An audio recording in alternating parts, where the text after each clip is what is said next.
ਧੰਨ ਵਾਹਿਗੁਰੂ ਸਾਹਿਬ ਜੀ। ਸ਼ਲੋਕ ਮਹੱਲਾ ਦੂਜਾ।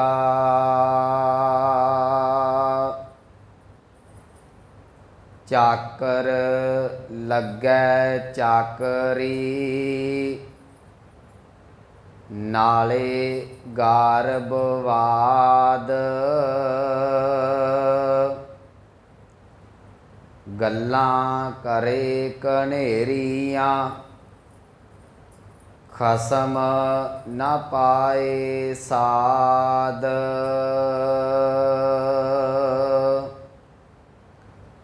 ਆਪ ਗਵਾਏ ਸੇਵਾ ਕਰੇ, ਤਾ ਕਿਛ ਪਾਏ ਮਾਨ।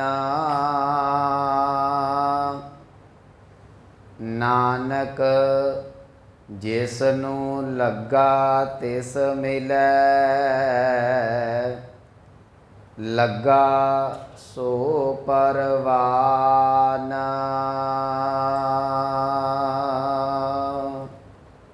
ਵਾਹਿਗੁਰੂ ਜੀ ਕਾ ਖਾਲਸਾ, ਵਾਹਿਗੁਰੂ ਜੀ ਕੀ ਫਤਿਹ। ਪਰਮ ਸਨਮਾਨਯੋਗ ਸਤਿਗੁਰੂ ਗੁਰੂ ਗ੍ਰੰਥ ਸਾਹਿਬ ਮਹਾਰਾਜ ਜੀ ਦੀ ਪਾਵਨ ਹਜ਼ੂਰੀ ਦੇ ਅੰਦਰ ਸੁਭਾਏਮਾਨ ਸਤਸੰਗੀ ਜਨੋਂ ਵਡਭਾਗੇ ਹੋ, ਜੋ ਸਤਿਗੁਰਾਂ ਦੀ ਰਹਿਮਤ ਬਖਸ਼ਿਸ਼ ਹਾਸਲ ਕਰ ਰਹੇ ਜੇ।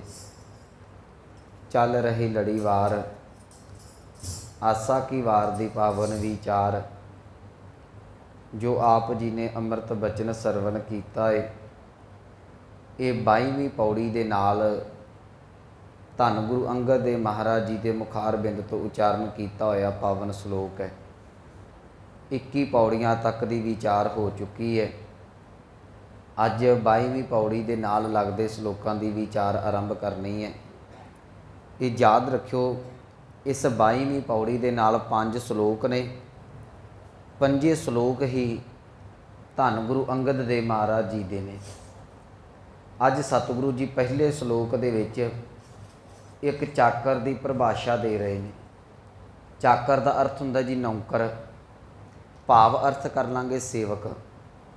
ਸਤਿਗੁਰੂ ਕਹਿਣ ਲੱਗੇ, ਜੇ ਇੱਕ ਸੇਵਕ, ਜੇ ਇੱਕ ਨੌਕਰ ਆਪਣੇ ਮਾਲਕ ਦੇ ਕੋਲ ਨੌਕਰੀ ਕਰਦਾ ਏ, ਉਹਦੀ ਚਾਕਰੀ ਕਰਦਾ ਏ, ਸਤਿਗੁਰੂ ਕਹਿਣ ਲੱਗੇ ਜੇ ਉਹਨੇ ਮਾਲਕ ਦੀ ਖੁਸ਼ੀ ਹਾਸਲ ਕਰਨੀ ਹੈ, ਜੇ ਉਹਨੇ ਮਾਲਕ ਦੇ ਕੋਲੋਂ ਜਿਹੜੀ ਸ਼ਾਬਾਸ਼ ਹਾਸਲ ਕਰਨੀ ਹੈ, ਤੇ ਉਹਦੇ ਵਾਸਤੇ ਸਭ ਤੋਂ ਚੰਗਾ ਇਹ ਹੈ ਕਿ ਜੋ ਉਹਦਾ ਮਾਲਕ ਕਹਿੰਦਾ ਹੈ ਉਹਨੂੰ ਸੱਤ ਕਰਕੇ ਜਿਹੜਾ ਉਹ ਪ੍ਰਵਾਨ ਕਰ ਲਵੇ। ਜੇ ਮਾਲਕ ਉਹਨੂੰ ਚੰਗਾ ਕਹਿੰਦਾ ਹੈ ਤਾਂ ਵੀ ਖੁਸ਼, ਜੇ ਮਾੜਾ ਕਹਿੰਦਾ ਹੈ ਤਾਂ ਵੀ ਖੁਸ਼। ਪਰ ਸਤਿਗੁਰੂ ਕਹਿਣ ਲੱਗੇ ਮਨੁੱਖ ਕੀ ਕਰਦਾ ਹੈ? ਕਹਿਣ ਲੱਗੇ ਕਈ ਵਾਰੀ ਮਨੁੱਖ ਕਿਸੇ ਦੀ ਨੌਕਰੀ ਕਰਦਾ ਹੈ, ਕਿਸੇ ਦੀ ਚਾਕਰੀ ਕਰਦਾ ਹੈ, ਅਤੇ ਚਾਕਰੀ ਕਰਦਿਆਂ ਕਰਦਿਆਂ ਕਈ ਵਾਰੀ ਆਪਣੀ ਸਿਆਣਪ ਵਰਤਣ ਲੱਗ ਪੈਂਦਾ ਹੈ। ਇੱਕ ਗੱਲ ਗੁਰਮੁਖੋ ਅੱਜ ਯਾਦ ਰੱਖਿਓ, ਇਹਦੇ ਵੀ ਆਪਾਂ ਦੋਨੇ ਅਰਥ ਕਰਾਂਗੇ, ਇੱਕ ਅੰਤਰੀਕ ਅਤੇ ਇੱਕ ਬਾਹਰੀ। ਬਾਹਰੀ ਤੌਰ 'ਤੇ ਵੀ ਜੇ ਅਸੀਂ ਕਿਸੇ ਦੀ ਨੌਕਰੀ ਕਰਦੇ ਹਾਂ, ਚਲੋ ਅੱਜ ਕੱਲ੍ਹ ਤਾਂ ਪੇਸ਼ਾ ਹੀ ਸਾਡਾ ਜਿਹੜਾ ਨੌਕਰੀ ਦਾ, ਹਰੇਕ ਮਨੁੱਖ ਨੌਕਰੀ ਕਰਦਾ ਹੈ। ਯਾਦ ਰੱਖਿਓ, ਜਿਹਦੇ ਕੋਲ ਅਸੀਂ ਨੌਕਰੀ ਕਰਦੇ ਹਾਂ ਨਾ, ਸਾਡਾ ਫਰਜ਼ ਇਹ ਬਣਦਾ ਹੈ ਕਿ ਉਹ ਜੋ ਆਖਦਾ ਹੈ ਉਹਨੂੰ ਸੱਤ ਕਰਕੇ ਪ੍ਰਵਾਨ ਕਰ ਲਈਏ।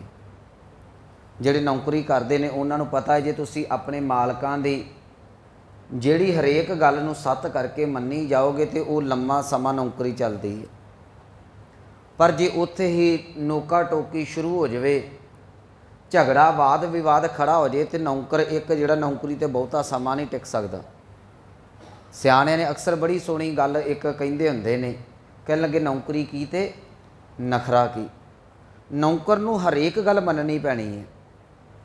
ਇਸੇ ਤਰੀਕੇ ਦੇ ਨਾਲ ਸਤਿਗੁਰੂ ਕਹਿਣ ਲੱਗੇ ਜੇ ਦੁਨਿਆਵੀ ਤੌਰ 'ਤੇ ਕਿਸੇ ਦੀ ਨੌਕਰੀ ਕਰਦਾ, ਜੇ ਉਹਦੀ ਗੱਲ ਮੰਨਣੀ ਪੈਣੀ ਹੈ, ਤੇ ਜੇ ਪ੍ਰਮਾਤਮਾ ਦੀ ਨੌਕਰੀ ਕਰਨੀ ਹੈ, ਜੇ ਪ੍ਰਮਾਤਮਾ ਦਾ ਸੇਵਕ, ਗੁਰੂ ਦਾ ਸੇਵਕ ਬਣਨਾ ਹੈ, ਗੁਰੂ ਦੀ ਵੀ ਤੈਨੂੰ ਗੱਲ ਮੰਨਣੀ ਪੈਣੀ ਹੈ। ਦੇਖੋ, ਨੌਕਰ ਦੀ ਸੇਵਕ ਦੀ ਆਪਣੀ ਕੋਈ ਹੁਜਤ ਨਹੀਂ, ਆਪਣਾ ਕੋਈ ਉਹਦਾ ਜਿਹੜਾ ਉਹ ਮਨ ਮਰਜ਼ੀ ਨਹੀਂ ਚੱਲ ਸਕਦੀ। ਹਾਂ, ਇੱਕ ਗੱਲ ਜ਼ਰੂਰ ਹੈ, ਦੁਨਿਆਵੀ ਤੌਰ 'ਤੇ ਤੁਸੀਂ ਕਿਸੇ ਦੀ ਨੌਕਰੀ ਕਰਦੇ ਜੇ ਨਾ, ਤੇ ਜੇ ਤੁਹਾਡਾ ਮਾਲਕ ਤੁਹਾਨੂੰ ਕਿਸੇ ਗਲਤ ਪਾਸੇ ਵੀ ਪ੍ਰੇਰਿਤ ਕਰਦਾ ਹੈ, ਕਈ ਵਾਰੀ ਇਦਾਂ ਹੁੰਦਾ ਕਿ ਮਾਲਕ ਪੁੱਠੇ ਕੰਮਾਂ 'ਚ ਲਾ ਦਿੰਦੇ ਨੇ, ਕੋਈ ਨਸ਼ੇ ਵਾਲੇ ਜਾਂ ਹੋਰ ਕਈ ਇਹ ਗਲਤ ਕੰਮ ਜਿਹੜੇ ਨੇ ਗੈਰ ਕਾਨੂੰਨੀ ਉਹ ਨੌਕਰਾਂ ਤੋਂ ਕਰਾਉਂਦੇ ਨੇ, ਤੁਸੀਂ ਮਾਲਕ ਦੀ ਨੌਕਰੀ ਛੱਡ ਸਕਦੇ ਜੇ। ਛੱਡਣ ਵਾਲਾ ਜਿਹੜਾ ਉਹ ਕਹਿ ਸਕਦਾ ਹੈ ਕਿ ਮੈਂ ਸਵੇਰ ਤੋਂ ਨੌਕਰੀ ਤੇ ਨਹੀਂ ਆਵਾਂਗਾ, ਮੇਰਾ ਹਿਸਾਬ ਕਿਤਾਬ ਕਰ ਦਿੱਤਾ ਜਾਵੇ। ਜੇ ਮਾਲਕ ਚੰਗਾ ਹੈ ਤੇ ਤੁਸੀਂ ਸਾਰੀ ਉਮਰ ਉਹਦੀ ਨੌਕਰੀ ਕਰਦੇ ਰਹੋ। ਪਰ ਇੱਕ ਗੱਲ ਯਾਦ ਰੱਖਿਓ, ਇੱਕ ਮਨੁੱਖ ਦੀ ਤੁਸੀਂ ਨੌਕਰੀ ਕੀਤੀ, ਉਹ ਚੜ੍ਹਾਈ ਕਰ ਗਿਆ, ਗਾਂ ਉਹਦਾ ਪੁੱਤਰ ਮਾਲਕ ਬਣ ਗਿਆ, ਤੁਸੀਂ ਉਹਦੀ ਵੀ ਨੌਕਰੀ ਕਰਦੇ ਪਏ ਜੇ। ਨੌਕਰ ਦੁਨਿਆਵੀ ਤੌਰ ਤੇ ਸਾਰੀ ਉਮਰ ਨੌਕਰ ਹੀ ਰਹਿੰਦਾ ਏ। ਇਹ ਦੁਨਿਆਵੀ ਪੱਖ ਹੈ। ਜਿਹੜਾ ਰੂਹਾਨੀਅਤ ਦੇ ਪੱਖ ਤੇ ਪਰਮਾਤਮਾ ਦੇ ਨਾਲ ਜੁੜ ਕੇ ਪਰਮਾਤਮਾ ਦਾ ਸੇਵਕੀ ਭਾਵ ਰੱਖਦਾ ਹੈ, ਉਹਦੀ ਨੌਕਰੀ ਕਰਦਾ, ਉਹ ਮਾਲਕ ਦਾ ਹੀ ਰੂਪ ਹੋ ਜਾਂਦਾ ਹੈ। ਆਹ ਫਰਕ ਹੈ। ਦੁਨਿਆਵੀ ਨੌਕਰ ਦੇ ਵਿੱਚ ਤੁਸੀਂ ਨੌਕਰ ਰਹੋਗੇ ਤੇ ਸਾਰੀ ਉਮਰ ਨੌਕਰ ਰਹੋਗੇ। ਅੱਜ ਤੱਕ ਕਈ ਇਹੋ ਜਿਹੇ ਨੌਕਰ ਨੇ ਜਿਹੜੇ ਸਾਰੀ ਉਮਰ ਨੌਕਰ ਦੇ ਨੌਕਰ ਹੀ ਰਹਿ ਜਾਂਦੇ। ਚਲੋ ਸੌਖਾ ਸਮਝਾ ਦੇਵਾਂ, ਅਸੀਂ ਸਰਕਾਰੀ ਨੌਕਰੀਆਂ ਕਰਦੇ ਹਾਂ, ਮਾਲਕ ਥੋੜ੍ਹੀ ਬਣ ਜਾਂਦੇ ਹਾਂ। ਨੌਕਰੀ ਸਾਡੀ ਜਿਹੜੀ ਹੈ ਉਹ ਘੱਟੋ ਘੱਟ ਤਰੱਕੀ ਮਿਲਦੀ ਹੈ ਨਾ ਸਾਨੂੰ, ਅਸੀਂ ਮਾਲਕ ਨਹੀਂ ਬਣ ਸਕਦੇ। ਸਾਰੀ ਉਮਰ ਨੌਕਰੀ ਕੀਤੀ, 35-40 ਸਾਲ, ਅਖੀਰ ਤੇ ਰਿਟਾਇਰ ਹੋ ਕੇ ਪੈਨਸ਼ਨ ਆ ਕੇ ਘਰ ਆ ਗਿਆ, ਕੁਛ ਨਹੀਂ ਮਿਲਿਆ। ਪਰ ਦੁਨਿਆਵੀ ਤੌਰ ਤੇ ਤੁਸੀਂ ਮਾਲਕ ਤੋਂ ਨੌਕਰ ਜਿਹੜਾ ਹੈ ਉਹ ਮਾਲਕ ਨਹੀਂ ਬਣ ਸਕਦਾ। ਪਰ ਜਿਹੜਾ ਰੱਬ ਦੇ ਮਾਰਗ ਤੇ ਚੱਲਦਾ ਹੈ ਗੁਰਮੁਖੋ, ਉਹ ਮਾਲਕ ਦਾ ਨੌਕਰ ਬਣਦਾ ਮਾਲਕ ਦੇ ਬਚਨ ਮੰਨਦਾ ਅੱਜ ਗੁਰੂ ਅੰਗਦ ਦੇਵ ਮਹਾਰਾਜ ਜੀ ਕਹਿੰਦੇ ਉਹ ਪਰਮਾਤਮਾ ਦਾ ਹੀ ਰੂਪ ਬਣ ਜਾਂਦਾ, ਉਹ ਪਰਮਾਤਮਾ ਦੇ ਵਿੱਚ ਅਭੇਦ ਹੋ ਜਾਂਦਾ ਹੈ। ਸੋ ਇਹ ਅੱਜ ਦੇ ਸ਼ਲੋਕ ਦਾ ਅੰਤਰੀਪ ਭਾਵ ਹੈ। ਸਤਿਗੁਰੂ ਜੀ ਆਰੰਭ ਦੇ ਵਿੱਚ ਬਖਸ਼ਿਸ਼ ਕਰਦੇ ਨੇ। ਸ਼ਲੋਕ ਮਹੱਲਾ ਦੂਜਾ, ਇਹ 22ਵੀਂ ਪੌੜੀ ਦਾ ਪਹਿਲਾ ਸ਼ਲੋਕ ਹੈ। 5 ਸ਼ਲੋਕ ਗੁਰੂ ਅੰਗਦ ਦੇਵ ਮਹਾਰਾਜ ਜੀ ਦੇ ਨੇ ਤੇ ਪੌੜੀ ਜਿਹੜੀ ਉਹ ਗੁਰੂ ਨਾਨਕ ਸਾਹਿਬ ਦੀ ਹੀ ਚੱਲੇਗੀ, ਕਿਉਂਕਿ 24 ਪੌੜੀਆਂ ਆਸਾ ਦੀ ਵਾਰ ਗੁਰੂ ਨਾਨਕ ਸਾਹਿਬ ਦੀ ਹੈ ਨਾ, ਇਸ ਕਰਕੇ ਪੌੜੀਆਂ ਸਾਰੀਆਂ ਹੀ ਗੁਰੂ ਨਾਨਕ ਸਾਹਿਬ ਦੀਆਂ ਨੇ। ਕੱਲ 21ਵੀਂ ਪੌੜੀ ਉਹ ਵੀ ਗੁਰੂ ਨਾਨਕ ਸਾਹਿਬ ਦੀ ਸੀ, ਹੁਣ 22ਵੀਂ ਪੌੜੀ ਵੀ ਗੁਰੂ ਨਾਨਕ ਸਾਹਿਬ ਦੀ ਆਵੇਗੀ। ਪਰ ਨਾਲ ਜਿਹੜੇ ਸ਼ਲੋਕ ਨੇ ਉਹ ਗੁਰੂ ਅੰਗਦ ਦੇਵ ਮਹਾਰਾਜ ਜੀ ਨੇ। ਸਤਿਗੁਰੂ ਬਖਸ਼ਿਸ਼ ਕਰਦੇ ਨੇ। ਚਾਕਰ ਲੱਗੈ ਚਾਕਰੀ ਨਾਲੇ ਗਾਰਬਵਾਦ। ਚਾਕਰ ਦਾ ਅਰਥ ਮੈਂ ਕੀਤਾ ਨੌਕਰ, ਭਾਵ ਅਰਥ ਕਰ ਲਾਂਗੇ ਆਪਾਂ ਸੇਵਕ। ਕਹਿਣ ਲੱਗੇ ਇੱਕ ਨੌਕਰ ਇੱਕ ਚਾਕਰ ਕਿਸੇ ਦੀ ਨੌਕਰੀ ਤੇ ਕਰਦੇ, ਨੌਕਰੀ ਲੱਗਾ ਪਿਆ, ਕਿਸੇ ਦੇ ਅਧੀਨ ਕੰਮ ਪਿਆ ਕਰਦਾ ਹੈ। ਸਤਿਗੁਰੂ ਕਹਿਣਗੇ ਜੇ ਕੰਮ ਕਰਦਾ ਕਰਦਾ ਉਹਦੇ ਅੰਦਰ ਹੰਕਾਰ ਪੈਦਾ ਹੋ ਜਾਏ। ਗਾਰਬ ਦਾ ਅਰਥ ਹੈ ਹੰਕਾਰ। ਕਹਿੰਦੇ ਜਿਹਦੇ ਅੰਦਰ ਹੰਕਾਰ ਪੈਦਾ ਹੋ ਗਿਆ ਨਾ ਕਿ ਮੇਰੇ ਤੋਂ ਬਿਨਾਂ ਇਹਦਾ ਤੇ ਕੰਮ ਹੀ ਨਹੀਂ ਚੱਲ ਸਕਦਾ, ਸਤਿਗੁਰੂ ਕਹਿੰਦੇ ਹੰਕਾਰ ਤੋਂ ਬਾਅਦ ਦੇ ਵਿੱਚ ਝਗੜੇ ਦਾ ਜਨਮ ਹੋ ਜਾਂਦਾ ਹੈ। ਨਾਲੇ ਗਰਭ ਵਾਦ ਦਾ ਅਰਥ ਹੈ ਝਗੜਾ। ਹੁਣ ਕਈ ਥਾਵਾਂ ਤੇ ਇਦਾਂ ਹੁੰਦਾ ਹੈ, ਮਨੁੱਖ ਕਿਤੇ ਨੌਕਰੀ ਕਰਦਾ ਹੈ, 2-4 ਸਾਲ ਲਗਾਤਾਰ ਕੰਮ ਕਰ ਲੈ ਨਾ, ਕੋਈ ਇਮਾਨਦਾਰੀ ਦੇ ਨਾਲ ਵੀ ਕੰਮ ਕਰਦਾ ਰਹੇ ਤੇ ਕਿਤੇ ਨਾ ਕਿਤੇ ਨੌਕਰ ਦੇ ਮਨ 'ਚ ਇਹ ਕੰਡਾ ਜ਼ਰੂਰ ਹਉਮੈ ਦਾ ਪੈਦਾ ਹੋ ਜਾਂਦਾ ਕਿ ਜੇ ਮੈਂ ਨਾ ਆਵਾਂ ਤਾਂ ਇਹ ਤੇ ਕੰਮ ਹੀ ਨਹੀਂ ਬਣ ਸਕਦਾ। ਬੜੇ ਜਿਹੜੇ ਬਿਜ਼ਨਸਮੈਨ ਨੇ, ਉਹਨਾਂ ਦੇ ਜਿਹੜੇ ਥੱਲੇ ਅਹਿਲਕਾਰ ਨੇ, ਦੇਖੋ ਉਹਨਾਂ ਨੇ ਸਾਰੇ ਹੀ ਚੀਜ਼ਾਂ ਨੂੰ ਕੰਟਰੋਲ ਕੀਤਾ ਹੋਇਆ ਹੈ। ਸਾਰੇ ਉਹਨਾਂ ਦੇ ਬਿਜ਼ਨਸ ਨੂੰ, ਉਹਨਾਂ ਦੇ ਲੈਣ ਦੇਣ ਜਿੰਨੀਆਂ ਵੀ ਚੀਜ਼ਾਂ ਨੇ ਸਾਰੀਆਂ ਨੂੰ ਕੰਟਰੋਲ ਕੀਤਾ ਹੈ। ਪਰ ਜੇ ਉਹ ਇਹ ਭੁਲੇਖਾ ਰੱਖੇ ਕਿ ਮੇਰੇ ਤੋਂ ਬਿਨਾਂ ਇਹਦਾ ਕਾਰੋਬਾਰ ਨਹੀਂ ਚੱਲਣਾ, ਯਾਦ ਰੱਖਿਓ ਇਹ ਸਭ ਤੋਂ ਵੱਡਾ ਭੁਲੇਖਾ ਹੈ। ਇਹਨੂੰ ਮੈਂ ਹੋਰ ਸੌਖਾ ਕਰ ਦੇਣਾ। ਜਿਵੇਂ ਹੁਣੇ ਸਰਕਾਰੀ ਨੌਕਰੀ ਦੀ ਉਦਾਹਰਨ ਲਈ, ਮੰਨ ਲਓ ਕੋਈ ਸਕੂਲ ਹੈ, ਸਕੂਲ ਦੇ ਵਿੱਚ ਜਿਹੜਾ ਉੱਥੋਂ ਦਾ ਹੈੱਡ ਹੈ, ਜਿਹੜਾ ਪ੍ਰਿੰਸੀਪਲ ਹੈ, ਜੇ ਉਹ ਭੁਲੇਖਾ ਰੱਖੇ ਕਿ ਮੇਰੇ ਤੋਂ ਬਿਨਾਂ ਸਕੂਲ ਨਹੀਂ ਚੱਲ ਸਕਦਾ, ਹਾਂ ਪ੍ਰਾਈਵੇਟ ਹੋਵੇ ਤਾਂ ਕਹਿ ਸਕਦਾ ਹੈ ਕਿ ਉਹਦਾ ਨਿੱਜੀ ਸਕੂਲ ਹੈ, ਉਹ ਮਾਲਕ ਹੈ। ਪਰ ਜਿਹੜਾ ਇੱਕ ਸਰਕਾਰੀ ਟੀਚਰ ਹੈ ਉਹ ਕਦੀ ਭੁਲੇਖਾ ਨਹੀਂ ਰੱਖ ਸਕਦਾ ਕਿ ਮੈਂ ਨਾ ਆਵਾਂ ਤੇ ਸਕੂਲ ਨਹੀਂ ਚੱਲ ਸਕਦਾ। ਯਾਦ ਰੱਖਿਓ ਜੇ ਤੂੰ ਨਾ ਹੋਵੇਂਗਾ ਤਾਂ ਸਰਕਾਰ ਦੂਸਰਾ ਲਿਆ ਕੇ ਪ੍ਰਿੰਸੀਪਲ ਖੜਾ ਕਰ ਦੇਗੀ। ਇਸ ਕਰਕੇ ਜਦੋਂ ਨੌਕਰੀ ਕਰਨੀ ਹੈ ਉੱਥੇ ਹੰਕਾਰ ਨਹੀਂ, ਉੱਥੇ ਜੋ ਮਾਲਕ ਕਹਿੰਦਾ ਤੁਹਾਨੂੰ ਉਹਦੇ ਅਧੀਨਗੀ ਸਵੀਕਾਰ ਕਰਨੀ ਪੈਣੀ, ਉਹਨੂੰ ਮੰਨਣਾ ਪੈਣਾ ਹੈ। ਸਤਿਗੁਰੂ ਕਹਿ ਰਹੇ ਨੇ, ਕਹਿਣਗੇ ਤੂੰ ਇੱਕ ਪਾਸੇ ਨੌਕਰੀ ਕਰਦਾ ਹੈ, ਇੱਕ ਪਾਸੇ ਨੌਕਰੀ ਕਰਦਿਆਂ ਹੰਕਾਰ ਕਰੀ ਫਿਰਦਾ ਕਿ ਮੇਰੇ ਨਾਲ ਦਾ ਨੌਕਰੀ ਕੋਈ ਨਹੀਂ, ਮੇਰੇ ਵਰਗਾ ਸੇਵਕ ਹੀ ਕੋਈ ਨਹੀਂ, ਜੇ ਮੈਂ ਨਾ ਹੋਵਾਂ ਤਾਂ ਇਹਨਾਂ ਦਾ ਤਾਂ ਕੰਮ ਹੀ ਕੋਈ ਨਾ ਚੱਲੇ।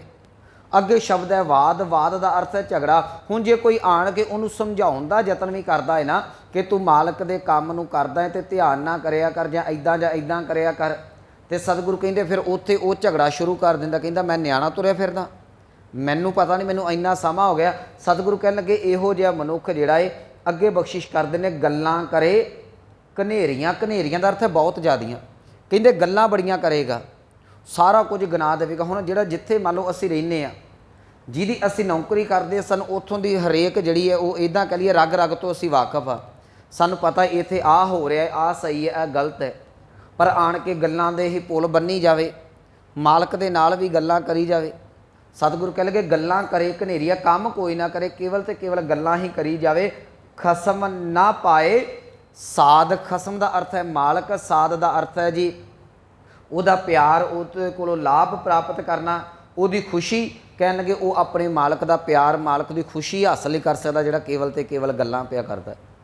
सियाने एक गल बड़ी सोहनी कहते हैं, क्योंकि मैं अज दोवें पक्ष लैके चलने। जो मैं ये राती सलोक वाचे ना, मेरे मन च आया मना असीं किन्नियां नौकरियां करते हैं, एक नौकरी छड्डदे हैं दूजी फड़दे, एक छड्डदे हैं दूजी फड़दे। मैनूं अपना मैं निजी जिंदगी भी वेखा तो मैं जी घट्टो घट्ट 6 सालों के 7-8 नौकरियां कर लियां, एक छड्डी दूजी फड़ी, एक छड्डी दूजी फड़ी। पर उसका कारण नहीं सी मैनूं कदी लभा। बाणी बड़ी वारी पढ़ी आसा दी वार दी, पर आ गुरु अंगद देव महाराज जी ने बड़ा सोहना कारण दे दिता। कह लगे भलिया जे तू अपने मन च लैके बैठ जाए कि मेरे नाल दा काम आ कोई नहीं, कहंदे तेरी निभनी कोई नहीं, तेरा उत्थे लॉन्ग टाइम तू चल नहीं सकदा। खसम ना पाए साध, सतगुरु कह लगे वो मनुख मालक दा खसम दा जिहड़ा है वो खुशी नहीं हासिल कर सकदा, उसदा प्यार नहीं हासिल कर सकदा।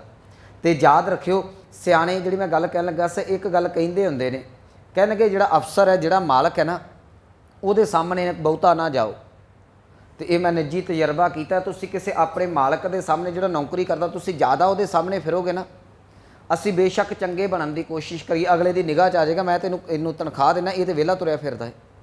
सियाणियां ने तत्त कड्ढे हुए ने, वो कहिंदे हुंदे सन कि ये अफसर के गाड़ियों तो घोड़े के पछाड़ियों कभी नहीं निकलना चाहिए। घोड़े का पता नहीं किहड़े वेले दुलत्ता मार देवे, अफसर दे गाड़ी गाड़ी फिरोगे उन्हें पता नहीं किहड़े वेले आवाज़ मार के तो तुहाडी जिहड़ी है वो बेइज्जती कर देवे जां कोई नुक्स कढ देवे। इस करके इन्हों जे लोगों तो कन्नी कतराई बड़ी चंगी। ये बाहरी पक्ष है, पर परमात्मा तो नहीं, क्योंकि मैं अज दोवें पक्ष लैके चलने ने। दोवां पंक्तियां दे पहलां अखरी अर्थ कर देवां, फिर आपां साखी वाचांगे। एक सतगुर कह लगे एक चाकर, एक नौकर नाले ते नौकरी करदा है। नौकरी करदिया करदिया सेवक भाव रखदा, जे उहदे अंदर हंकार पैदा हो गया, हंकार च झगड़ा करदा है, गल्लां इन्नियां क करदा आसमान नूं ताकियां ला लैंदा है। सतगुरु कह लगे ना तेरा मालक नूं झगड़ा चंगा लगना ही, ना तेरियां गल्लां चंगियां लगणियां ने। मालक कदी नौकर की सलाह नहीं जे लैंदे। असीं नौकरियां करदे हैं ना, तुसीं मालक नूं सलाह दिओ, माड़ी मोटी हाँ च हाँ मिला दिओ तो ठीक है। मालकां दा एक जिहड़ा मालक है ना, उहदे अंदर एक भुख हुंदी है, उहदे अंदर भुख है कि जो मैं कहना ना मेरा नौकर सत्त कह देवे, बस वो जो कहता तुसीं उहनूं सत्त कह दो, मालक बड़ा खुश होएगा। जिवें जे मालक आंदा है रात है, तुसीं कह दो हाँ जी रात है जी, जो कहता दिन तुसीं कह दो हाँ जी दिन, वो बड़ा खुश है। जे तुसीं कहो नहीं अजे रात नहीं जी, अजे तो शामां जियां पईयां ने, वो आखेगा तू ज़्यादा सेना है। ये जे किसी की खुशी लैनी, ये काम कड्ढण दे वैसे तरीके हुंदे ने।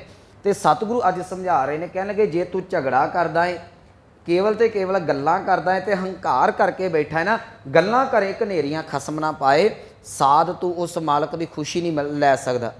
हुण मैं अध्यात्मता वाले पासे आवां। गुरमुखो, जिहड़ा मनुख गुरु के चरणों के विच सेवक बन के आउंदा है, जिहड़ा मनुख गुरु के चरणों का चाकर बनता है, जे वो गुरु घर आण के आखे कि मैं तुहानूं सलाह देना हाँ, जे वो आण के आखे कि मेरे बिना गुरुद्वारा ही नहीं चलदा, जे वो आण के आखे कि मेरे तो बिना तो संगत ही कोई नहीं होनी, तो याद रखियो वो मनुख परमात्मा की, वो मनुख गुरु की कभी खुशी नहीं लै सकता। मैं एक दो हिंट तुहानूं दे देना। भाई सत्ता जी ते बलवंड जी की वार आपां पढ़ते हैं, इतिहास दे विच सानूं सारिआं नूं पता है कि जिस वेले गुरु साहब दे नाल पैसिਆਂ तो गल हुंदी है, तो भाई सत्ता ते बलवंड ने इन्ना क हंकार करके कह दिता सी कि साडे तो बिना गुरु घर दे विच कीर्तन नहीं होवेगा, असीं ना होईए तो इत्थे ते संगत नहीं आवेगी, संगत साडे करके आउंदी है। याद रखियो सतगुरां ने मना कर दिता। सत्ता बलवंड ने अपनी कीती दा ते जरूर पाया, पर यह गल प्रतख सतगुरां ने करके विखा दी कि संगत गुरु करके आउंदी है, माफ़ करना रागियां करके नहीं।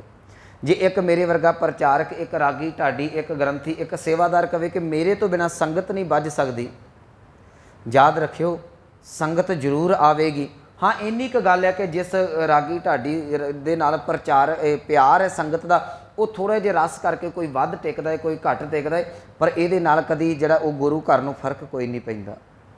अगली बेनती करा, ये जिस वेले मुक्तसर दी जंग हुंदी है ना, तो आपां इतिहास पढ़ते हैं, 40 सिंघां दा भाई मां सिंह की गल की जाती है कि पातशाह ये जो बदावा लिखिया जाता है कि साडा बदावा पाड़ दिओ।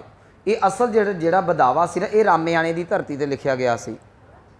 ते ये बदावा लिखण तो पहलां होया कि गुरु कलगीधर पातशाह जी दे कोलों आनंदपुर साहिब तो किले तो कुछ सिंह जिहड़े ने ਇਹ ਸਤਿਗੁਰਾਂ ਦੇ ਕੋਲੋਂ ਸਤਿਗੁਰਾਂ ਨੂੰ ਮਾਝੇ ਦੀ ਧਰਤੀ ਦੇ ਜਿਹੜੇ ਸਿੰਘ ਨੇ ਉਹ ਆਨੰਦਪੁਰ ਦੀ ਧਰਤੀ ਤੇ ਛੱਡ ਕੇ ਤੇ ਘਰਾਂ 'ਚ ਆ ਗਏ।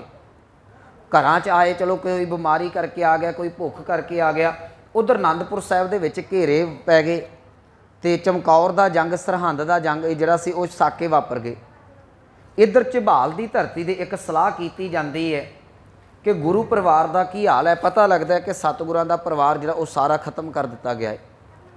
ਹੁਣ ਇੱਥੇ ਜਿਹੜੇ ਝਬਾਲ ਦੇ ਚੌਧਰੀ ਸਨ ਨਾ, ਉਹਨਾਂ ਨੇ ਮਨ ਦੇ ਵਿੱਚ ਸੋਚਿਆ ਕਿ ਚਲੋ ਆਪਾਂ ਗੁਰੂ ਕਲਗੀਧਰ ਪਾਤਸ਼ਾਹ ਜੀ ਦੇ ਕੋਲ ਜਾਂਦੇ ਹਾਂ। ਭਾਈ ਮਾਨ ਸਿੰਘ ਵਰਗੇ ਜਾਂ ਹੋਰ ਜਿਹੜੇ ਸੂਰਮੇ ਆਨੰਦਪੁਰ ਸਾਹਿਬ ਤੋਂ ਆਏ ਸਨ, ਉਹਨਾਂ ਦੇ ਮਨ 'ਚ ਦਰਦ ਸੀ ਕਿ ਅਸੀਂ ਗੁਰੂ ਨਾਲੋਂ ਵਿਛੜੇ ਹਾਂ ਤੇ ਜਾ ਕੇ ਮਾफ़ੀ ਮੰਗ ਲਈਏ। ਇਹਨਾਂ ਦਾ ਮਿਲਾਪ ਫਿਰ ਰਾਮੇਆਣੀ ਦੀ ਧਰਤੀ ਤੇ ਹੋਇਆ ਗੁਰੂ ਸਾਹਿਬ ਦੇ ਨਾਲ। ਇਹ ਮਗਰ ਵਜ਼ੀਰ ਖਾਂ ਚੜਿਆ ਆਉਂਦਾ ਹੈ। ਜਿਸ ਵੇਲੇ ਰਾਮੇਆਣੀ ਦੀ ਧਰਤੀ ਤੇ ਮਿਲਾਪ ਹੋਇਆ ਤੇ ਆਣ ਕੇ ਇਹਨਾਂ ਚੌਧਰੀਆਂ ਨੇ ਕਿਹਾ, ਕਹਿਣ ਲੱਗੇ ਸਤਿਗੁਰੂ ਕਿਹੜੇ ਜੰਗਾਂ ਯੁੱਧਾਂ 'ਚ ਤੁਰੇ ਫਿਰਦੇ ਜੇ, ਤੁਸੀਂ ਇੱਦਾਂ ਕਰੋ ਠੰਡ ਠੰਡੌਲੇ ਦੇ ਨਾਲ ਬੈਠੋ, ਅਸੀਂ ਤੁਹਾਡੀ ਲਾਹੌਰ ਦਰਬਾਰ ਦੇ ਨਾਲ ਸੁਲਾਹ ਸਫਾਈ ਕਰਾ ਦਿੰਦੇ ਹਾਂ। ਦੇਖੋ ਨਾਲੇ ਗਰਬਵਾਦ ਗੱਲਾਂ ਕਰੇ, ਘਨੇਰੀਆਂ ਖਸਮ ਨਾ ਪਾਏ ਸਾਧ, ਹੰਕਾਰ ਦੇ ਵਿੱਚ ਬੋਲ। ਤੇ ਜਿਸ ਵੇਲੇ ਉਹ ਸਤਿਗੁਰਾਂ ਨੂੰ ਕਹਿਣ ਲੱਗੇ ਤੁਹਾਡੀ ਲਾਹੌਰ ਦਰਬਾਰ 'ਚ ਸੁਲਾਹ ਸਫਾਈ ਕਰਾ ਦਿੰਦੇ ਆ। ਸਤਿਗੁਰੂ ਕਹਿਣ ਲੱਗੇ ਭਲਿਆ ਤੁਸੀਂ ਅੱਜ ਲਾਹੌਰ 'ਚ ਸੁਲਾਹ ਸਫਾਈ ਕਹਿੰਦੇ ਜੇ। ਤੇ ਰਤਨ ਸਿੰਘ ਭੰਗੂ ਲਿਖਦਾ ਹੈ ਸਤਿਗੁਰਾਂ ਨੇ ਕਿਹਾ, ਕਹਿਣ ਲੱਗੇ ਜਿਸ ਵੇਲੇ ਗੁਰੂ ਅਰਜਨ ਸਾਹਿਬ ਮਹਾਰਾਜ ਜੀ ਨੂੰ ਤੱਤੀ ਤਵੀ ਤੇ ਬਿਠਾਇਆ ਗਿਆ ਉਹ ਲਾਹੌਰ ਸੀ, ਉਦੋਂ ਤੁਹਾਡੀ ਲਾਹੌਰ ਦਰਬਾਰੇ ਨਾ ਚੱਲੀ। ਦਿੱਲੀ ਦੀ ਧਰਤੀ ਤੇ ਗੁਰੂ ਤੇਗ ਬਹਾਦਰ ਸਾਹਿਬ ਮਹਾਰਾਜ ਜੀ ਦਾ ਸੀਸ ਜਿਹੜਾ ਧੜ ਤੋਂ ਜੁਦਾ ਕੀਤਾ ਗਿਆ, ਉਧਰ ਲਾਹੌਰ ਦਰਬਾਰ ਨਾ ਚੱਲੀ। ਮੇਰੇ 4 ਪੁੱਤਰ ਸ਼ਹੀਦ ਕਰ ਦਿੱਤੇ ਗਏ, ਉਧਰ ਲਾਹੌਰ ਦਰਬਾਰ ਨਾ ਚੱਲੀ। ਯਾਦ ਰੱਖਿਓ ਜੇ ਸਲਾਹਾਂ ਦੇਣ ਆਏ ਜੇ ਜਿਹੜੀ ਪੈਰੀ ਆਏ ਇੰਨੀ ਪੈਰੀ ਵਾਪਸ ਚਲੇ ਜਾਓ। ਉੱਥੇ ਫਿਰ ਇਹਨਾਂ ਨੇ ਝਬਾਲ ਦੇ ਚੌਧਰੀਆਂ ਨੇ ਕਿਹਾ ਸੀ ਕਿ ਤੁਸੀਂ 2 ਸ਼ਬਦ ਲਿਖ ਦਿਓ ਕਿ ਅਸੀਂ 2 ਸ਼ਬਦ ਤੁਹਾਨੂੰ ਲਿਖ ਦਿੰਦੇ ਹਾਂ ਕਿ ਤੁਸੀਂ ਸਾਡੇ ਗੁਰੂ ਨਹੀਂ ਤੇ ਅਸੀਂ ਤੁਹਾਡੇ ਸਿੱਖ ਨਹੀਂ। ਉੱਥੇ ਬਦਾਵਾ ਲਿਖਿਆ ਗਿਆ। ਮੇਰੇ ਕਹਿਣ ਦਾ ਭਾਵ ਮੈਂ ਸਿਰਫ ਇਸੇ ਚੀਜ਼ ਤੇ ਫੋਕਸ ਰੱਖਿਆ ਹੈ ਕਿ ਜਦੋਂ ਤੁਸੀਂ ਹੰਕਾਰ 'ਚ ਜਾ ਕੇ ਕਹਿ ਦਿਓਗੇ ਗੁਰੂ ਸਾਹਿਬ ਅਸੀਂ ਸਲਾਹਾਂ ਦਿੰਦੇ ਹਾਂ, ਇਹਨਾਂ ਨੇ ਜਾ ਕੇ ਕਿਹਾ ਸੀ ਤੇ ਗੁਰੂ ਕਲਗੀਧਰ ਪਾਤਸ਼ਾਹ ਨੇ ਅੱਗੇ ਝਬਾਲੀਆਂ ਨੂੰ ਕਿਹਾ ਸੀ, ਕਹਿਣ ਲੱਗੇ ਮੈਨੂੰ ਇੱਕ ਗੱਲ ਦੱਸੋ, ਸੇਵਕ ਬਣ ਕੇ ਹੁਕਮ ਮੰਨਣ ਆਏ ਜੀ ਜਾਂ ਮਾਲਕ ਬਣ ਕੇ ਸਲਾਹ ਦੇਣ ਆਏ ਜੀ। ਇੱਕ ਗੱਲ ਯਾਦ ਰੱਖਿਓ ਗੁਰਮੁਖੋ, ਗੁਰੂ ਹਮੇਸ਼ਾ ਗੁਰੂ ਹੀ ਹੁੰਦਾ ਹੈ, ਗੁਰੂ ਨੂੰ ਸਲਾਹ ਨਹੀਂ ਦਿੱਤੀ ਜਾ ਸਕਦੀ। ਗੁਰੂ ਦੇ ਬਚਨਾਂ ਨੂੰ ਸੱਤ ਕਰਕੇ ਪ੍ਰਵਾਨ ਕਰਨਾ ਹੈ। ਜੇ ਤੁਸੀਂ ਸਲਾਹਾਂ ਦਿੰਦੇ ਜੇ ਤੇ ਜੇ ਹੰਕਾਰ ਦੇ ਵਿੱਚ ਬੋਲਦੇ ਜੇ ਜਾਂ ਮੰਦਾ ਚੰਗਾ ਬੋਲਦੇ ਜੇ, ਉਹ ਤੁਸੀਂ ਪ੍ਰਵਾਨ ਨਹੀਂ ਹੋਵੋਗੇ। ਇਹ ਗੁਰੂ ਅੰਗਦ ਦੇਵ ਮਹਾਰਾਜ ਜੀ ਦਾ ਆਪਾਂ ਅੰਦਰ ਬੋਲ ਰਿਹਾ ਹੈ। ਤੇ ਇਤਿਹਾਸ ਦੇ ਵਿੱਚੋਂ ਇੱਕ ਸਾਖੀ ਤੁਹਾਡੇ ਨਾਲ ਮੈਂ ਥੋੜੀ ਜਿਹੀ ਹੋਰ ਸਾਂਝੀ ਕਰ ਦੇਣਾ। ਯਾਦ ਰੱਖਿਓ ਗੁਰੂ ਅੰਗਦ ਦੇਵ ਮਹਾਰਾਜ ਜੀ ਨੇ ਨਾ 7 ਸਾਲ ਗੁਰੂ ਨਾਨਕ ਸਾਹਿਬ ਦੇ ਚਰਨਾਂ ਦੀ ਸੇਵਾ ਕੀਤੀ। 1532 'ਚ ਆਏ, 39 ਤੱਕ ਗੁਰੂ ਸਾਹਿਬ ਦੇ ਚਰਨਾਂ 'ਚ ਰਹੇ। ਇੱਥੇ ਕਈ ਘਟਨਾਵਾਂ ਵਾਪਰੀਆਂ, ਪਰ ਹਰੇਕ ਘਟਨਾ ਦੇ ਵਿੱਚ ਗੁਰੂ ਅੰਗਦ ਦੇਵ ਮਹਾਰਾਜ ਜੀ ਕੇਵਲ ਤੇ ਕੇਵਲ ਸੱਤ ਕਰਕੇ ਮੰਨਦੇ ਨੇ। ਮੈਂ ਇੱਕ ਸਾਖੀ ਦੇ ਦੇਣਾ ਤੁਹਾਨੂੰ। ਇਹ ਕਰਤਾਰਪੁਰ ਦੀ ਧਰਤੀ ਹੈ। ਅੱਜ ਸੰਗਤਾਂ ਬੜੀਆਂ ਦੂਰ ਦੁਰਾਡੇ ਤੋਂ ਇਕੱਠੀਆਂ ਹੋ ਕੇ ਆਈਆਂ ਨੇ। ਜਿਸ ਵੇਲੇ ਸੰਗਤਾਂ ਜ਼ਿਆਦੀਆਂ ਆਈਆਂ, ਗੁਰੂ ਨਾਨਕ ਸਾਹਿਬ ਮਹਾਰਾਜ ਜੀ ਨਾਲ ਬਾਬਾ ਸ਼੍ਰੀ ਚੰਦ ਨੇ, ਬਾਬਾ ਲਖਮੀ ਦਾਸ, ਬਾਬਾ ਬੁੱਢਾ ਸਾਹਿਬ ਵੀ ਉੱਥੇ ਨੇ, ਭਾਈ ਲਹਿਣਾ ਜੀ ਵੀ ਉੱਥੇ ਨੇ। ਸਤਿਗੁਰੂ ਸਲਾਹ ਕਰਦੇ ਨੇ, ਕਹਿਣ ਲੱਗੇ ਸੰਗਤਾਂ ਬੜੀ ਦੂਰੋਂ ਚੱਲ ਕੇ ਆਈਆਂ ਨੇ, ਸੰਗਤ ਦਾ ਇਕੱਠ ਬਹੁਤ ਹੈ, ਸਾਡਾ ਦਿਲ ਕਰਦਾ ਅੱਜ ਖੁਸ਼ੀ ਬੜੀ ਹੈ ਸੰਗਤਾਂ 'ਤੇ ਕਿ ਸੰਗਤਾਂ ਨੂੰ ਮਠਿਆਈ ਖਵਾਈ ਜਾਵੇ। ਬਾਬਾ ਸ਼੍ਰੀ ਚੰਦ ਜੀ ਕਹਿਣ ਲੱਗੇ ਪਿਤਾ ਜੀ ਬੜੀ ਚੰਗੀ ਗੱਲ ਹੈ, ਸੰਗਤਾਂ ਨੂੰ ਮੂੰਹ ਮਿੱਠਾ ਕਰਾਉਣਾ ਬੜੀ ਚੰਗੀ ਗੱਲ ਹੈ, ਮਿਸ਼ਠਾਨ ਖਵਾਉਣਾ ਚਾਹੀਦਾ ਹੈ। ਪਰ ਮੁਸ਼ਕਿਲ ਇਸ ਗੱਲ ਦੀ ਹੈ ਕਿ ਸੰਗਤ ਜ਼ਿਆਦੀ ਐਡੀ ਛੇਤੀ ਮਠਿਆਈ ਤਿਆਰ ਨਹੀਂ ਹੋਣੀ। ਉਦੋਂ ਮਠਿਆਈਆਂ ਤਿਆਰ ਕੀਤੀਆਂ ਜਾਂਦੀਆਂ ਸਨ, ਅੱਜ ਵਰਗਾ ਤੇ ਹਿਸਾਬ ਨਹੀਂ ਸੀ। ਕਹਿਣ ਲੱਗੇ ਮਠਿਆਈ ਤਿਆਰ ਨਹੀਂ ਕੀਤੀ ਜਾਣੀ। ਸਤਿਗੁਰੂ ਕਹਿਣ ਲੱਗੇ ਕੋਈ ਨਹੀਂ, ਮਠਿਆਈ ਦਾ ਪ੍ਰਬੰਧ ਕਰ ਦਿੰਦੇ ਆ। ਸ਼੍ਰੀ ਚੰਦ ਜੀ ਤੁਸੀਂ ਇੱਦਾਂ ਕਰੋ, ਆਹ ਸਾਹਮਣੇ ਤੁਹਾਨੂੰ ਕਿੱਕਰ ਦਿਖ ਰਹੀ, ਇਹਦੇ 'ਤੇ ਚੜ੍ਹੋ, ਕਿੱਕਰ ਨੂੰ ਹਿਲਾਓ, ਉੱਤੋਂ ਮਠਿਆਈਆਂ ਡਿੱਗਣਗੀਆਂ, ਥੱਲੇ ਤੱਪੜ ਵਿਛਾ ਕੇ ਆਪਾਂ ਮਠਿਆਈਆਂ ਇਕੱਠੀਆਂ ਕਰ ਲਾਂਗੇ, ਸੰਗਤਾਂ ਨੂੰ ਖਵਾ ਦੇਵਾਂਗੇ। ਜਿਸ ਵੇਲੇ ਗੁਰੂ ਨਾਨਕ ਸਾਹਿਬ ਮਹਾਰਾਜ ਨੇ ਇਹ ਗੱਲ ਕਹੀ ਕਿ ਕਿੱਕਰ 'ਤੇ ਚੜ੍ਹ ਕੇ ਹਿਲਾਓ, ਹੁਣ ਅੱਗੇ ਕੀ ਬਾਬਾ ਸ਼੍ਰੀ ਚੰਦ ਹੈ ਭਾਵੇਂ ਗੁਰੂ ਪਿਤਾ ਹੀ, ਇੱਕ ਪਾਸੇ ਗੁਰੂ ਦਾ ਰਿਸ਼ਤਾ, ਇੱਕ ਪਾਸੇ ਪਿਤਾ ਦਾ ਹੈ, ਪਰ ਇੱਥੇ ਸਤਿਗੁਰੂ ਕਹਿ ਰਹੇ ਨੇ, ਮੈਂ ਫਿਰ ਸ਼ਲੋਕ ਦੁਹਰਾ ਦੇਵਾਂ ਕਿ ਗੱਲਾਂ ਕਰੇ ਘਨੇਰੀਆਂ, ਇੱਕ ਪਾਸੇ ਗੱਲਾਂ ਕਰਦੇ ਨੇ, ਇੱਕ ਪਾਸੇ ਹੰਕਾਰ ਹੈ। ਗੱਲਾਂ ਦੇ ਵਿੱਚ ਆਣ ਕੇ ਹੰਕਾਰ 'ਚ ਬਾਬਾ ਸ਼੍ਰੀ ਚੰਦ ਜੀ ਕਹਿਣ ਲੱਗੇ ਪਿਤਾ ਜੀ ਤੁਸੀਂ ਵੱਡੇ ਹੋ ਗਏ ਜੇ, ਉਮਰ ਵਡੇਰੀ ਹੋ ਗਈ, ਤੁਹਾਨੂੰ ਪਤਾ ਨਹੀਂ ਲੱਗਦਾ ਕੀ ਬੋਲੀ ਜਾਂਦੇ ਜੇ। ਉਹ ਕਿੱਕਰਾਂ ਨੂੰ ਕਦੀ ਮਠਿਆਈਆਂ ਲੱਗੀਆਂ ਨੇ? ਕਿੱਕਰਾਂ ਨੂੰ ਤੇ ਕੰਡੇ ਲੱਗਦੇ ਹੁੰਦੇ ਨੇ, ਕਿੱਕਰਾਂ ਦੇ ਨਾਲ ਮਠਿਆਈਆਂ ਨਹੀਂ ਲੱਗਦੀਆਂ ਹੁੰਦੀਆਂ। ਸਤਿਗੁਰੂ ਕਹਿਣ ਲੱਗੇ ਪੁੱਤਰ ਤੇਰੀ ਖੁਸ਼ੀ। ਬਾਬਾ ਲਖਮੀ ਦਾਸ ਜੀ ਨੂੰ ਆਖਿਆ, ਉਹ ਵੀ ਕਹਿਣ ਲੱਗੇ ਪਿਤਾ ਜੀ ਕੀ ਹੋ ਗਿਆ ਤੁਹਾਨੂੰ, ਕਿੱਕਰਾਂ ਨੂੰ ਮਠਿਆਈਆਂ ਕਿੱਥੋਂ ਲੱਗਦੀਆਂ ਨੇ? ਆਖਰ ਵੱਡਾ ਭਰਾ ਜਿਹੜਾ ਉਹ ਬਿਲਕੁਲ ਸਹੀ ਕਹਿ ਰਿਹਾ, ਤੁਹਾਡੀ ਮੱਤ ਜਿਹੜੀ ਜਾਪਦੀ ਉਹ ਮਾਰੀ ਜਾ ਰਹੀ, ਉਮਰ ਬੜੀ ਹੋ ਗਈ ਹੈ, 70 ਸਾਲ ਤਕਰੀਬਨ ਉਮਰ ਹੈ ਗੁਰੂ ਨਾਨਕ ਸਾਹਿਬ ਦੀ ਕੁੱਲ। जिस वेले भाई लहणा जी वाल इशारा किया उन्होंने कोई सवाल नहीं किया। भाई लहणा जी ने पलाकी मारी, उस वेले किकर ते चढ़ गए। जिस वेले किकर ते चढ़न लगे बाबा श्री चंद जी ने एक गल कही, कह लगे लहणा जी पिता जी नूं तो पता नहीं लगता, उन्हों की उम्र तो वडेरी है, तुसी भी कमले हो गए जे, तुहानूं नहीं पता लगता किकर नूं भी कदी मठियाइयां लगियां ने। भाई लहणा जी ने बड़ा सोहना गुरमुखों जवाब दिता जी, जिहड़ा सानूं अज सानूं समझना चाहिए है।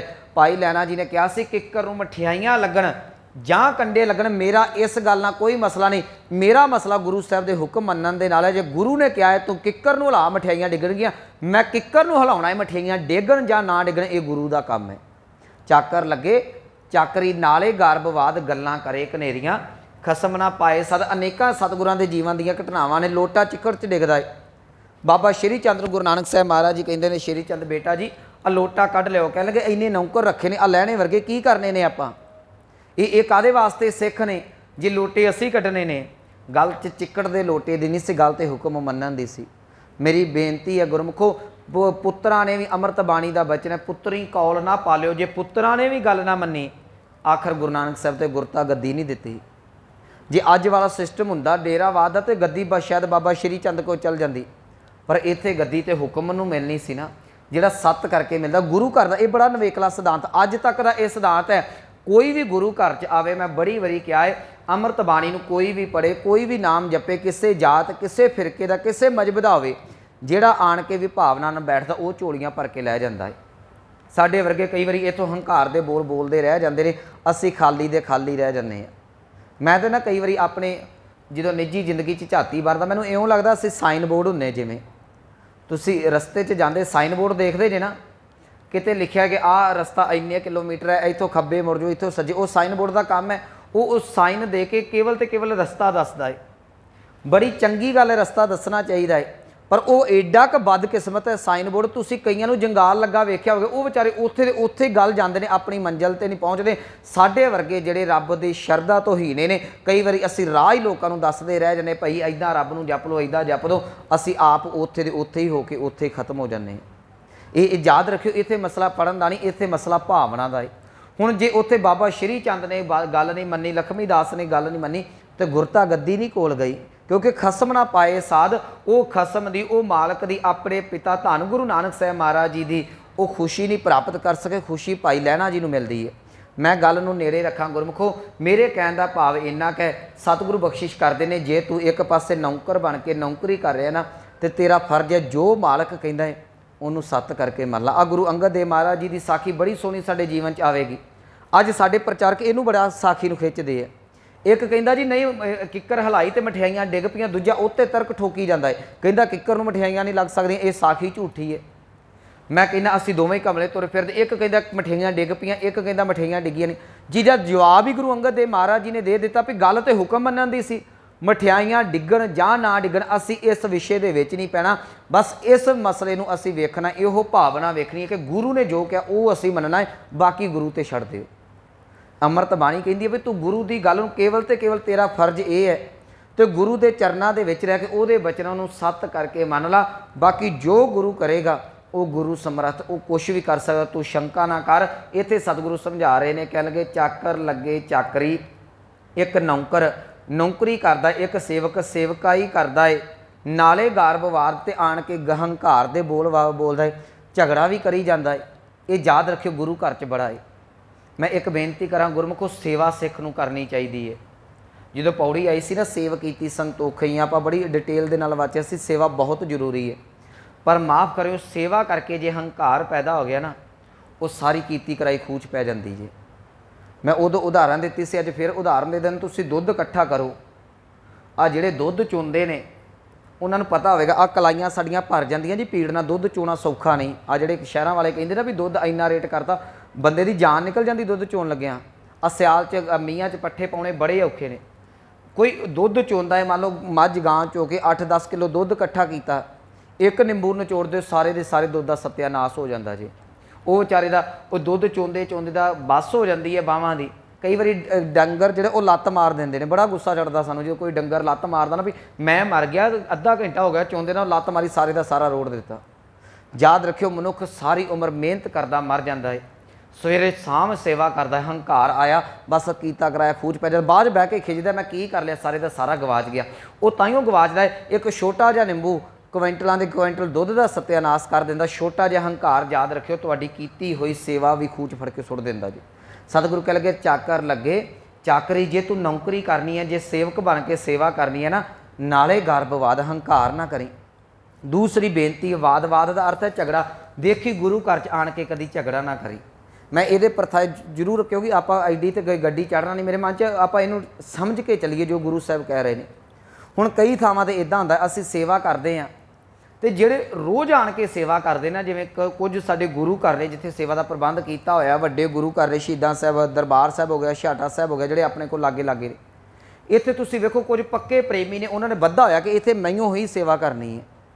तो जे किते उन्होंने तुसीं जाके कह भी दिओ ना कि भलिया मैनूं सेवा दे दे, तो मैं बहुत लोग इहो जिहे ने सेवा के नाम से लड़ते हुए भी वेखे ने। मैं एको गल ही कहना ना कि तुसीं किहड़ी पैली वंडाउण आए जे गुरु घर। गुरु घर ते आण के झगड़े निबेड़ने सी, कोई मसला नहीं घर दा, ना एक दूजे नूं जानदे ने, ना टब्बरां नूं जानदे ने, ना किसे बारे पता है। बस सेवा तो लड़ के ते कित्थों कित्थों तक लड़ाइयां पहुंच जांदियां ने। कादे वास्ते? गुरु घर आण के तू सेवा कर। याद रखियो जे कोई तुहानूं नहीं सेवा करन दा, जिथे अगे लगन दी सेवा हुंदी ना, उत्थे कईयां नूं मन च हुंदा भी नहीं मैं ही सेवा करनी है। जे कोई लगन दा, 7 हत्थ जोड़ के पिछे जाके खलो जो, पिछे खलो जे। जे तुसीं भांडिया ते करदे जे कोई सब तो अगे नहीं लगन देंदा, जे अगे पिछा हो के मासा सेवा करो। आपां ते सेवा करके आनंद ही मनना है ना। याद रखियो गुड़ है, गुड़ की डली ओहदी रोड़ी नूं जिधरों मर्जी चक मार लो, हर पासियों मिठी है।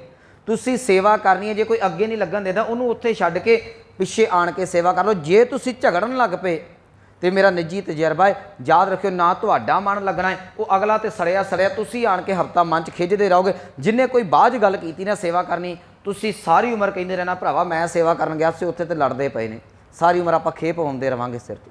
इस तो सब तो चंगा है तुसीं सेवा करदे जे गुरु घर दे विच, जे कोई तुहाडे नाल झगड़ा करदा तो उत्थे हत्थ जोड़ के वापस आ जाओ। सतगुरु कह लगे ये सिख दा काम नहीं, ये सेवक दा काम नहीं है। क्यों? क्योंकि चाकर लगे चाकरी नाले गर्भ वाद। जिहड़ा हंकार करदा है सेवा करके, जिहड़ा सेवा करके जिहड़ा वो झगड़ा करदा है, गल्लां करे घनेरियां।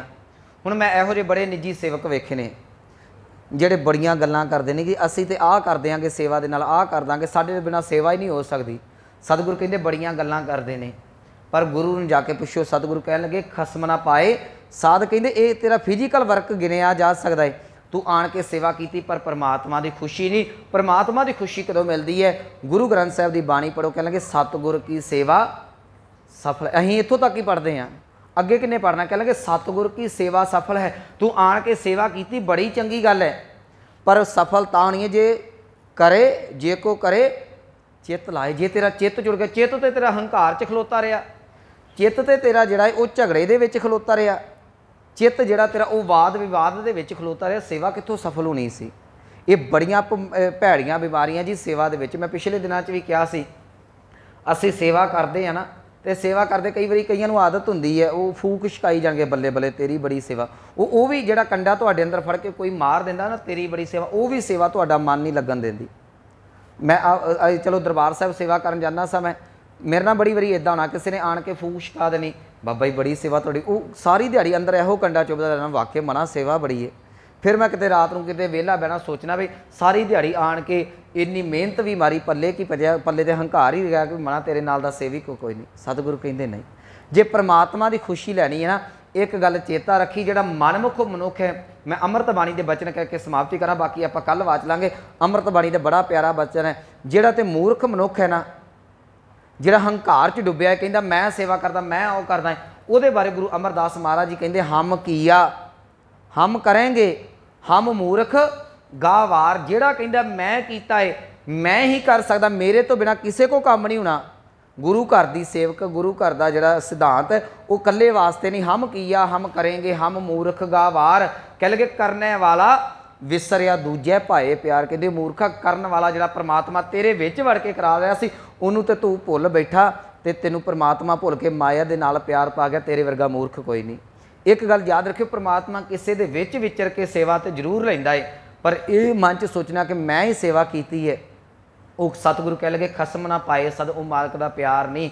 हाँ, जिहड़ा सेवा करदा करदा सेवा दे विच अभेद हो जाता है, सेवा करदा करदा गुरु दे विच एकमिक हो जाता है। मनमुख कहता हम किया हम करेंगे, तो जिहड़ा गुरमुख प्यारा है वो कहता है कि ना हम किया ना करेंगे। देखो कितना फर्क है। हंकारी मनुख गल ये नहीं है, कई बार मन च आउंदा जी वो तो इन्नी सेवा करदा, वो तो इन्नी बाणी पढ़दा, उहदा जीवन किदां दा है। गल उहदी नहीं। हुण एक मनुख बारिश दे विच तुरिया जा रहा है, एक खाली तुरिया जा रहा है, एक ने छतरी लई है, तो जिहड़ा खाली तुरिया जा रहा है वो भिजेगा, छतरी वाला बच जाएगा, भिजनों बच जाता है। बाहरी तीजा मनुख खलो के आखे भी मीह पै रहा आ तो भिजिया कोई नहीं, भलिया वो वेख तो सही उत्ते छतरी है। जिहड़ा सेवा दे विच करके नहीं भिजिया, जिहड़ा नाम जप के नहीं भिजिया, उहदे उत्ते हंकार दी छतरी, उत्ते रहमत दा मीह की वरसना सी। इस करके जदों भी सेवा करनी है, सिमरन करना, हंकार दीयां चीज़ां बाहर रख के आया करो। मैं एक बेनती करा, जिवें असीं जोड़े घर च जोड़े लाउने ना, इत्थों एक सिद्धांत है, इहदा भाव सी तू अपनी मत भी बाहर रखिया, तू अपनी अकल भी बाहर रखे। इत्थे जो गुरु कहंदा वो तू कर। मैं पंक्तियां पढ़ के समाप्ति करा। मूर्ख मनुख कहंदा जे हम किया हम करेंगे, हम मूर्ख गवार। तो गुरमुख जिहड़ा सेवा दे विच आपा समर्पण करके गुरु नूं सेवा करदा है, सिमरन करदा है, बंदगी करदा है, वो कहंदा ना हम किया ना करेंगे, ना कर सकै शरीर क्या जानो, किश हर किया भयो कबीर। कबीर परमात्मा का सिद्धांत जे जिहड़ा नीवा होकर सेवा करदा है, परमात्मा उहदा नाम सब तो तां चाड़ दिंदा है। परमात्मा च उहनूं जिहड़ा सब तो तां करके रख दिंदा है, जिन्हों अमृत बाणी कहंदी है, कह लगे सा सेवा कीती सफल है, जित सतगुर का मन मने सेवा कीती वो सफल है। जिहदे नाल गुरु का मन मन जावे। जे तेरा मन हंकार दे विच रहा, तेरा मन झगड़े दे विच, तीसरी गल सतगुरां ने कही तेरा मन गल्लां दे विच रहा, याद रखी वो सेवा तेरी सफल नहीं हो सकती। आपां पहलियां दो पंक्तियां दी विचार कीती है, कल अगे इहदा जिक्र करांगे कि वो सेवा जिहड़ी फिर है किहड़ी, आप गवाए सेवा करे। आपा गवा के किवें असीं सेवा करके परमात्मा दी तां किश पाए मन, किवें मान मिल सकदा, इहदी विचार कल नूं। समय दी समाप्ति। इन्नियां बेनतियां प्रमाण होईयां, भुलां गलतियां दी खिमा। आओ पावन पंक्तियां दा जाप सरवण करके समाप्ति करिए। चाकर लगे चाकरी नाले गर्भवाद, गल्लां करे कनेरियां खसम न पाए साध। वाहिगुरु जी का खालसा, वाहिगुरु जी की फतेह।